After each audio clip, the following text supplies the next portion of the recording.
Hello and welcome to Talk Sports, your weekly deep dive into everything football. My name is Yinka Adegbuyi. They call me the doc around here. And tactically, we're going to talk about masterclass analysis tonight about the world of football and about the occurrences happening there. I'm going to be your host for tonight's Talk Sport edition from Premier Sports Fan Center. And while we're there, we're looking at talking about clubs wrestling with expectations. And we're talking about Manchester United. And somebody laughs.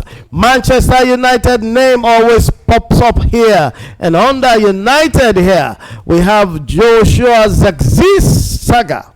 Joshua Zirkzee is set to leave United. Reports suggest that Joshua could be leaving in January. A big talking point for fans questioning United's transfer planning and strategy. And now we're looking at these key issues. Should United cut their losses or double down on developing Zirkzee? Should they just let him go or still spend more money developing? Yeah, Mike. Yeah, I think with where Manchester United is at, they really need to develop. And the fact that Zirkzee is one of those guys that looks more like a shining light at some point, and now looking like the number of minutes is slowing down. I think that it's not something I feel that should be decided now.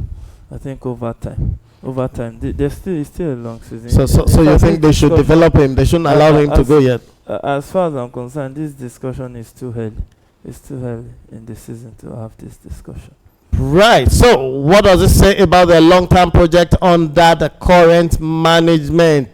Because the player is agitating. He wants to leave, likely in January. So what does it say about their management, the player development? Well, first of all, I think Joshua Zirkzee was among those names, rumored to be leaving Manchester United, either permanently or on loan. That was during the last summer transfer window. But at the end of the day, he was still at Manchester United. Like Yema said, I think it's too early. He just joined them, I think, last season. It's not even up to a year. And I think, I think what affected him is probably the playing style, of the manager, and because you look at how not only him, there are other players, but this season he hasn't had really, much enough of time, playing time. But that's why you talk about, Manchester United recruitment, and I want to believe if it's one of the players brought in by the manager now, I don't think this conversation would be there. It would have been playing. So, when you have a new manager or you have a manager, they seem to favor their own players. The ones they bring in and the ones that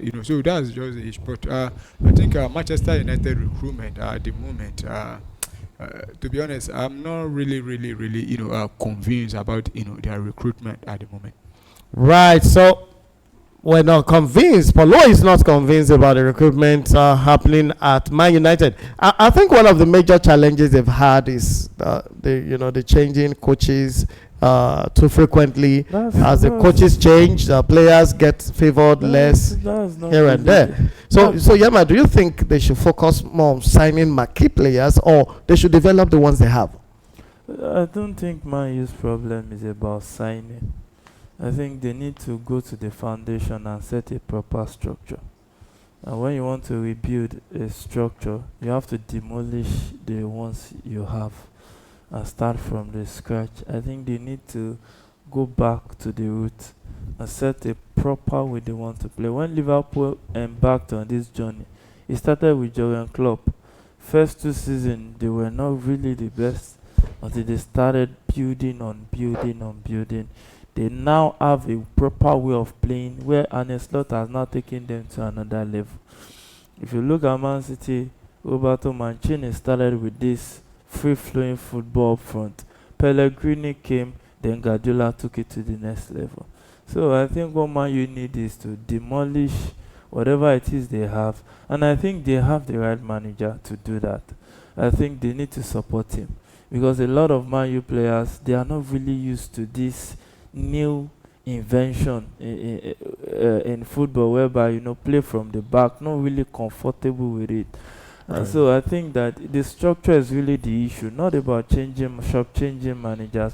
It's about the structure and the mentality. So they should retain these players and try to build a structure Not retain, some and will develop go. them. You know, when you look at a structure, No, we're talking of whether they should keep buying marquee players That's or what- develop the what ones I'm they already saying have. what I'm saying is, the questions will answer itself when you have a structure. For Exactly. instance, So what in an you're organization- saying, if I get it in summary, is that they should just focus on working on the structure. They have enough players. Then the players that don't fit into that structure will leave. The players that can fit in will stay. Look at Man City model. When Guardiola came, the players that could not fit in, some fit in. He met De Bruyne, he fit in. He met Silva, he fit in. He also met Iheanacho, he had to go.